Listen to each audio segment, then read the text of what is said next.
Hello दोस्तों, भारतीय न्याय संहिता के नेक्स्ट वीडियो में आप सभी का स्वागत है। इस वीडियो में हम बात करेंगे भारतीय न्याय संहिता के चैप्टर 5 महिलाओं और शिशु के विरुद्ध अपराधों के विषय में और लैंगिक अपराधों के विषय में।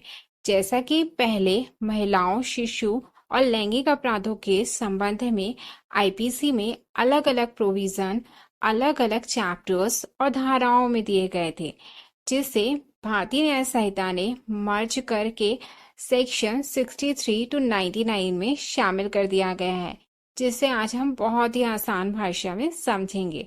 चलिए वीडियो को स्टार्ट करते हैं। सेक्शन 63 बलात्संग, रेप, जिसे हम आईपीसी के सेक्शन 375 में पढ़ते थे कि इस वीडियो में जहां भी प्राइवेट पार्ट शब्द का यूज किया गया है वहां उसका मतलब महिला की योनि, मुंह, गुदा या मूत्रांग के संबंध में समझा जाएगा। सेक्शन 63 उन 4 कंडीशनों के बारे में बात करता है जब किसी पुरुष को रेप का अपराध करने वाला कहा जाएगा।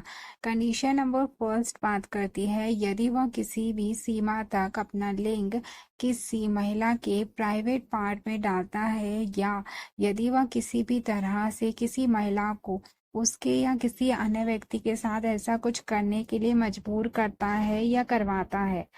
कंडीशन नंबर 2 बात करती है यदि वह किसी वस्तु या अपने शरीर के किसी भाग, लिंग को छोड़कर को किसी भी सीमा तक महिला के प्राइवेट पार्ट में डालता है या किसी महिला को उसके साथ या किसी अन्य व्यक्ति के साथ ऐसा करने के लिए मजबूर करता है।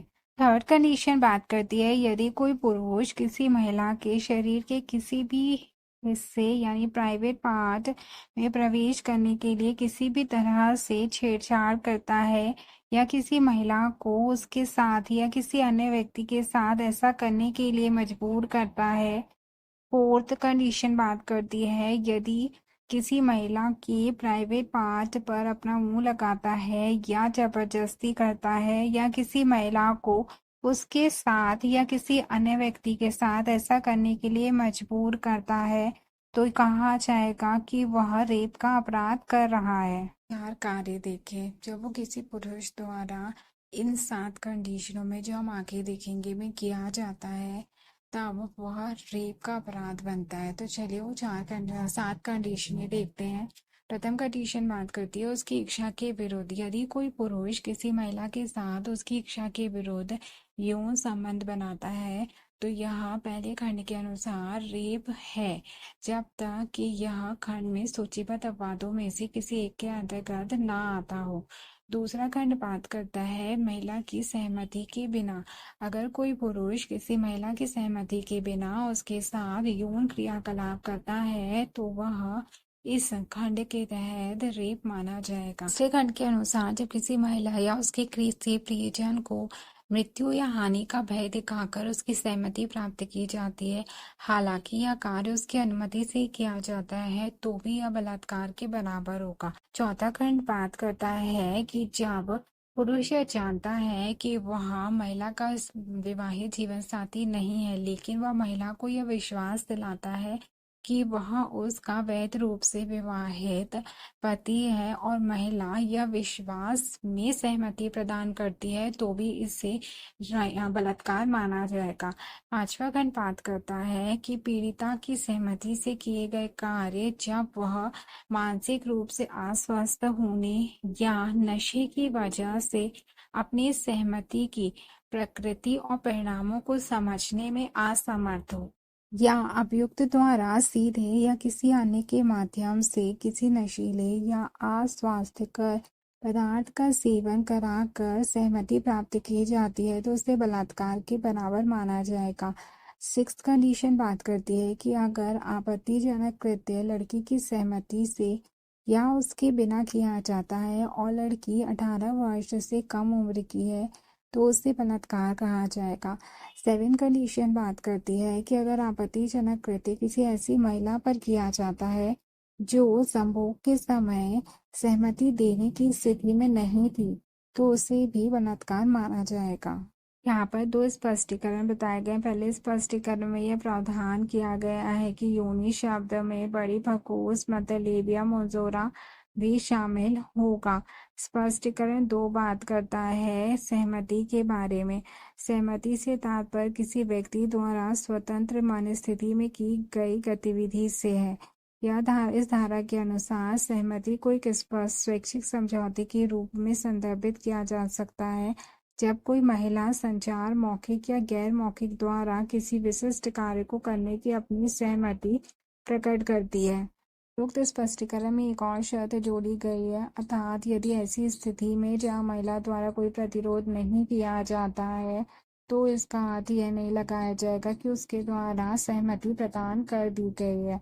इस धारा के अंतर्गत 2 अपवाद बताए गए। पहला अपवाद बात करता है कि चिकित्सक के द्वारा किया गया महिला के प्राइवेट पार्ट का चिकित्सीय परीक्षण बलात्कार के अपवाद के अंतर्गत नहीं आएगा। दूसरा अपवाद बात करता है कि किसी पुरुष द्वारा अपनी पत्नी के साथ यौन संबंध बनाना जबकि पत्नी 18 वर्ष से अधिक आयु की हो, बलात्कार के अपराध के अंतर्गत नहीं आएगा। सेक्शन 64 बलात्कार के लिए दंड, जिसे हम आईपीसी के सेक्शन 376 के अंतर्गत पढ़ते थे, के एक्सप्लेनेशन को समझते हैं।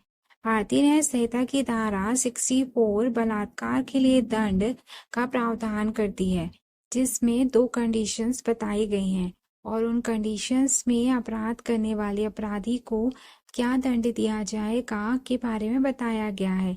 चलिए पहले हम उन 2 कंडीशनों को जानते हैं।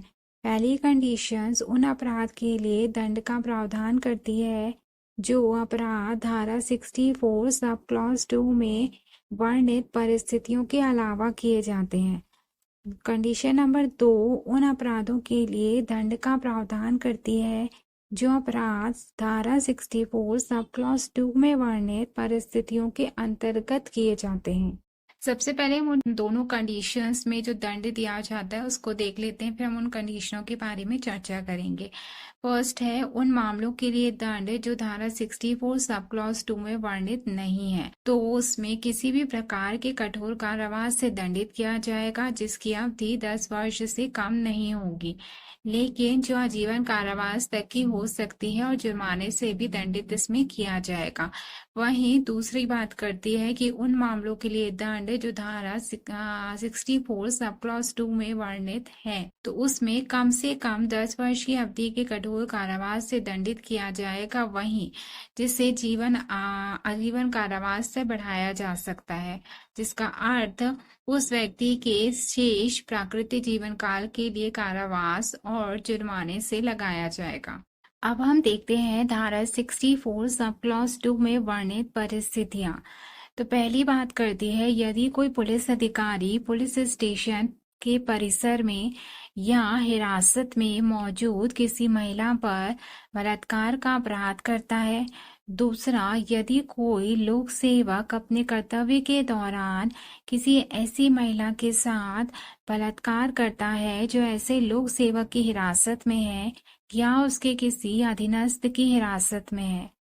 थर्ड बात करता है यदि सशक्त बलों का कोई भी व्यक्ति उस क्षेत्र में बलात्कार करता है जहां वह तैनात है। नेक्स्ट परिस्थिति बात करती है कि यदि कोई व्यक्ति जो किसी जेल, रिमांड होम, किसी महिला संस्थान के प्रबंधन में है, मतलब उसका मैनेजमेंट करता है, अपने पद का लाभ उठाकर किसी महिला जो किसी ऐसे पूर्वोक्त स्थान में सवासी है, मतलब वहां पे काम करती है, पर बलात्कार का अपराध करता है।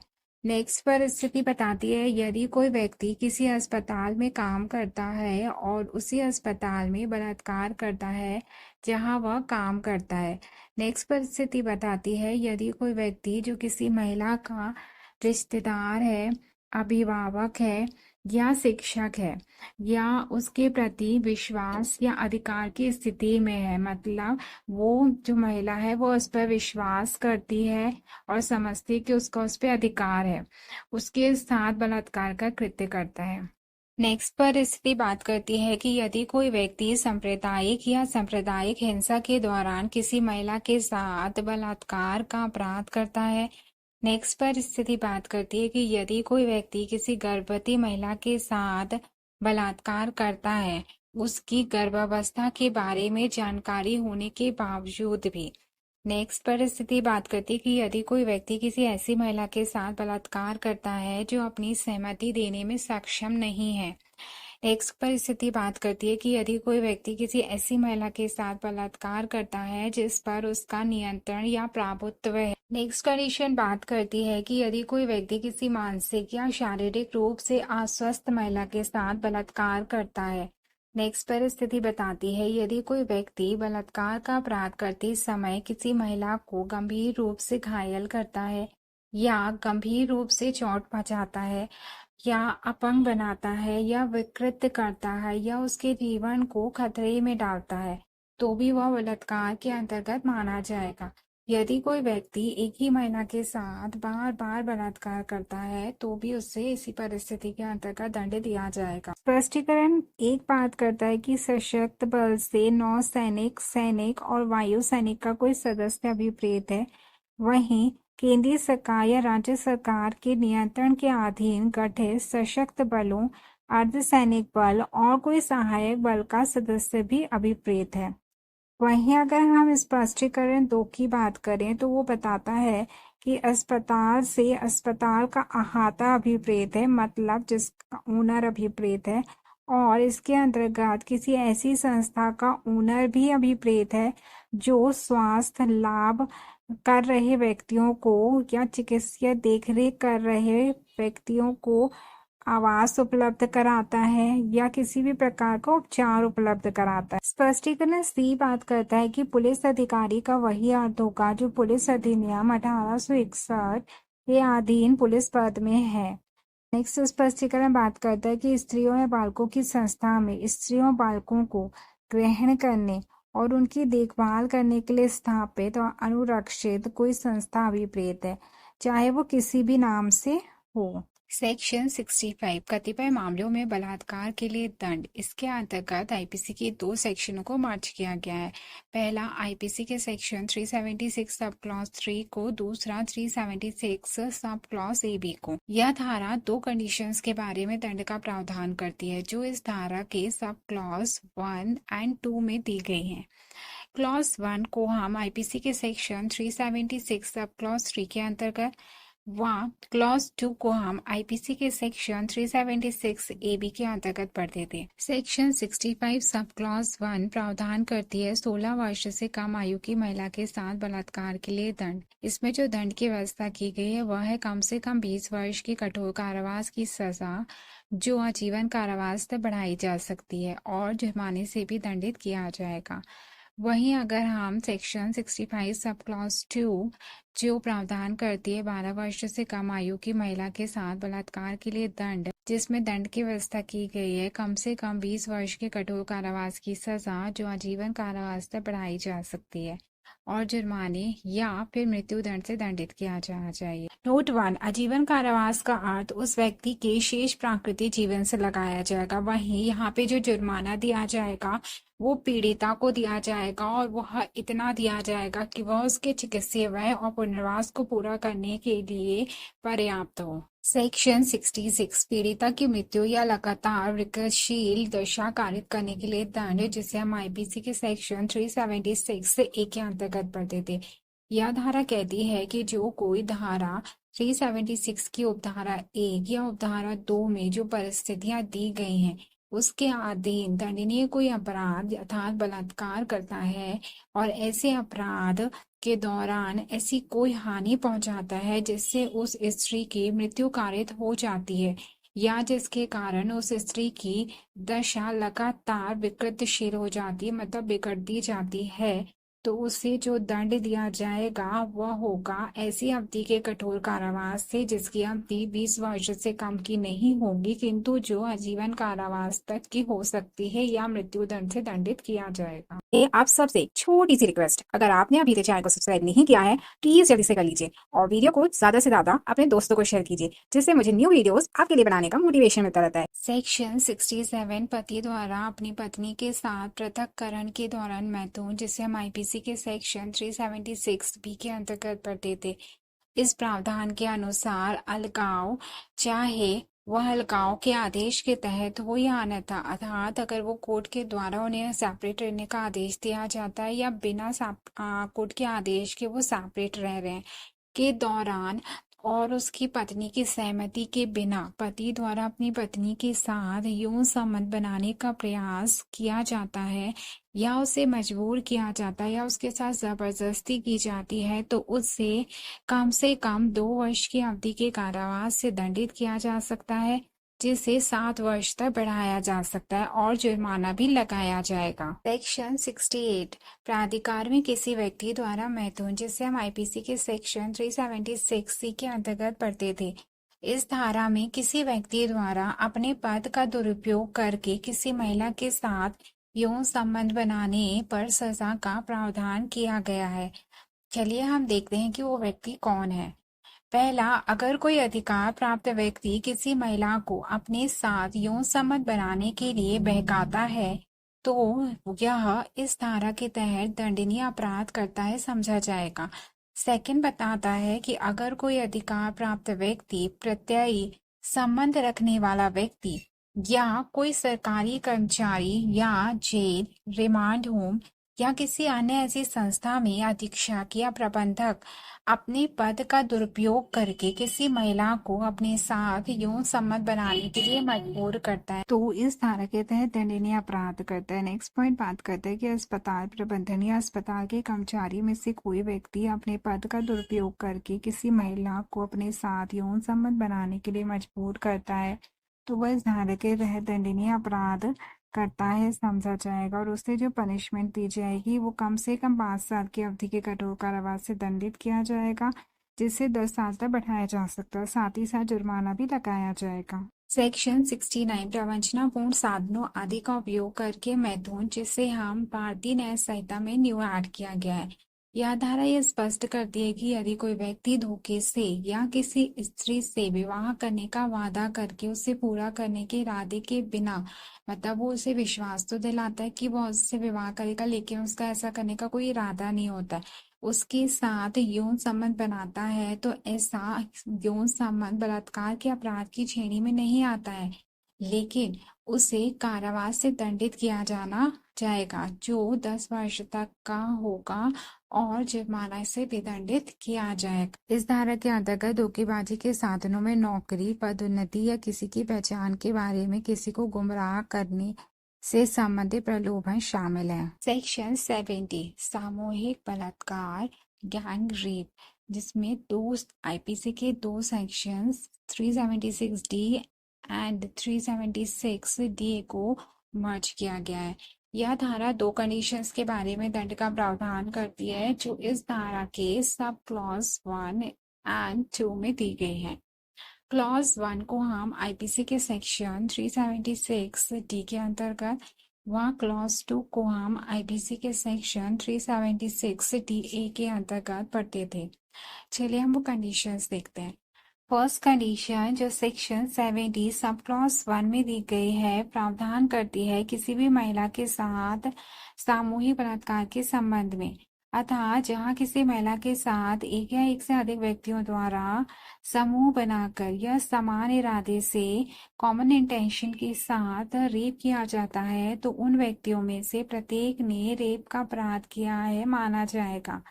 वहीं अगर हम सेक्शन 70 सब क्लॉज 2 जो सेकंड कंडीशंस के बारे में प्रावधान करती है में बताया गया है 18 वर्ष से कम उम्र की महिला के साथ सामूहिक बलात्कार, अतः जहां 18 वर्ष से कम आयु की महिला के साथ एक या एक से अधिक व्यक्तियों द्वारा समूह बनाकर या समान इरादे से काम करते हुए रेप किया जाता है तो उनमें से प्रत्येक व्यक्ति को रेप का अपराध करने वाला माना जाएगा। धारा 70 सब क्लॉज 1 किसी महिला के साथ सामूहिक बलात्कार के लिए दंड जो कम से कम 20 साल तक की सजा जो आजीवन कारावास तक के हो सकती है और जुर्माने से भी दंडित किया जाएगा।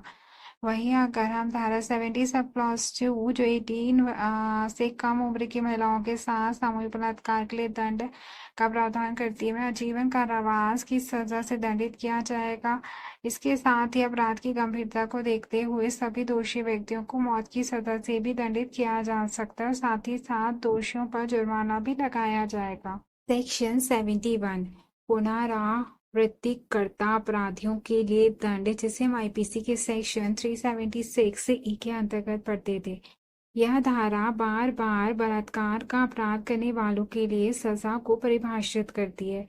इसमें कहा गया है कि अगर बीएनएस की धारा 64, 65, 66 या 60 या 70 के तहत दंडनीय अपराध के लिए पहले से दोषी ठहराया गया व्यक्ति वही अपराध दोबारा करता है और उसी धाराओं के तहत दोषी ठहराया जाता है, तो उसे आजीवन कारावास की सजा, जो उसके शेष प्राकृतिक जीवन के लिए या मृत्यु दंड हो सकती है। सेक्शन 72 कतिपय अपराधों आदि से पीड़ित व्यक्ति की पहचान का प्रकटीकरण, जिसे हम आईपीसी के सेक्शन 228 ए के अंतर्गत पढ़ते थे।